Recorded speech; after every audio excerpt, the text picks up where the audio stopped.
കല്യാണം എന്നൊരു പ്ലാൻ ഉണ്ടോ? ഇല്ല. ഇല്ല. അവൻ സിഗ്മയാ. ഷാജി അങ്ങനല്ലല്ലോ പറഞ്ഞത്. ഷാജി എന്ത്? അപ്പൊ പിന്നെ ഇതാരാ അൻവിനെ തൂക്കിയല്ലോ നാദാ.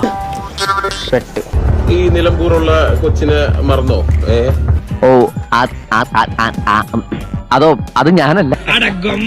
യുകെയില് ഭയങ്കര ഒരു ലക്ഷൂറിയസ് ലൈഫ് പുട്ട് ഔട്ട് ചെയ്ത് അതിലൂടെ ഒരു ഓഡിയൻസിനെ വളർത്തിയെടുത്ത് കുട്ടികളുടെ ഇടയിൽ single sigma life put out ചെയ്ത് ഭയങ്കര മനസ്സിന് നീ എന്നെ പറ്റിച്ചതാ മൾട്ടി മില്യണർ ബിസിനസ് എംപയർ ഉണ്ടായിരുന്ന എന്നിട്ട് 2023 റിട്ടയർ ആയ വേദനിക്കുന്ന ഒരു കോടീശ്വരനാടാ ഞാൻ.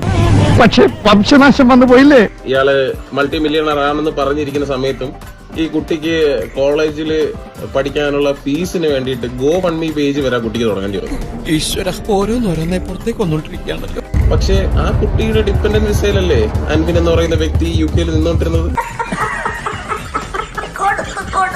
21 മുകളിൽ കാർ കളക്ഷൻ ഉള്ള ഒരു കാർ എന്തൂസിയാസ്റ്റ്. ബ്രോ കറന്റ് ഇപ്പൊ എന്നാലും എത്ര വണ്ടി ഉണ്ടാവും? ഞാൻ ഒരു ഇന്റർവ്യൂ കാണോട് വിരലിൽ എണ്ണാൻ പറ്റാത്തത് എന്നാലും ഒരു എക്സാക്ട് കൗണ്ട് വിരലിടാനൊക്കെ പറ്റി 21 വണ്ടി. കേൾക്കുന്നതിനൊക്കെ ഒരു അതിലുണ്ട് കേട്ടാ. ഇങ്ങനെ നുണ പറയാതെ നീക്ക 21 വണ്ടിയോ അൻവിന്? ആ സെക്കൻഡ് ഹാൻഡ് BMW പിന്നെ ആ വർക്ക്ഷോപ്പിൽ കിടക്കുന്ന ഒരു വണ്ടി ഉണ്ടല്ലോ, ഒരു നിസാൻ പെട്രോൾ. അതും വർക്ക്ഷോപ്പിൽ നിന്ന് എടുക്കാനെന്ന പൈസ ഇല്ലാതെ അങ്ങനെ കിടക്കുന്നുണ്ട് ഒരു വർഷമായിട്ട് ആ വണ്ടി. ഒരു കൈവതം നാറ്റുകരുത്. 2022 ജാനുവരിയിൽ ഷിൻഡോ എന്ന് പറയുന്ന ഒരു വ്യക്തി UK ഒരു കെയർ ഹോം സ്റ്റാർട്ട് ചെയ്യുന്നു. 2ാം മാസത്തിൽ ഒരു റിക്രൂട്ടറായിട്ട് അൻവിൻ അവിടെ 30% ഓണർഷിപ്പിലേക്ക് കടന്നു വരുന്നു. അവിടെയാണ് തട്ടിപ്പിന്റെ തുടക്കം. 11ാം മാസത്തിനുള്ളിൽ അതിനകത്തുള്ള എല്ലാ പാർട്ട്നേഴ്സിനെയും ഡൈല്യൂട്ട് ചെയ്തിട്ട് നിബു സിറിയാക്ക് 100% ഓണർഷിപ്പിലോട്ട് കമ്പനി മാറ്റുകയും ഇവരെല്ലാരും ആ കമ്പനിനകത്തും പോവുകയും ചെയ്തു.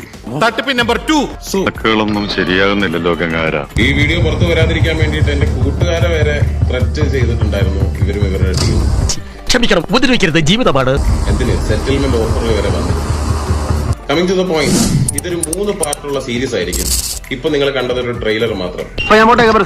ഞാനിവിടെയൊക്കെ തന്നെ കാണും. നമുക്ക് കാണണം. അടുത്തത് നമ്മൾ സംസാരിക്കാൻ പോകുന്നത് അൻവിന്റെ സ്കാം അക്യൂസേഷനെ കുറിച്ചിട്ടാണ്. ആ കാണണമെന്ന് പറഞ്ഞാല് ഇത്തിരി കട്ടി കൂടുതലില്ലേ സാർ? എന്റെ കണ്ടക ശരി. ഞാൻ പോകുന്നു.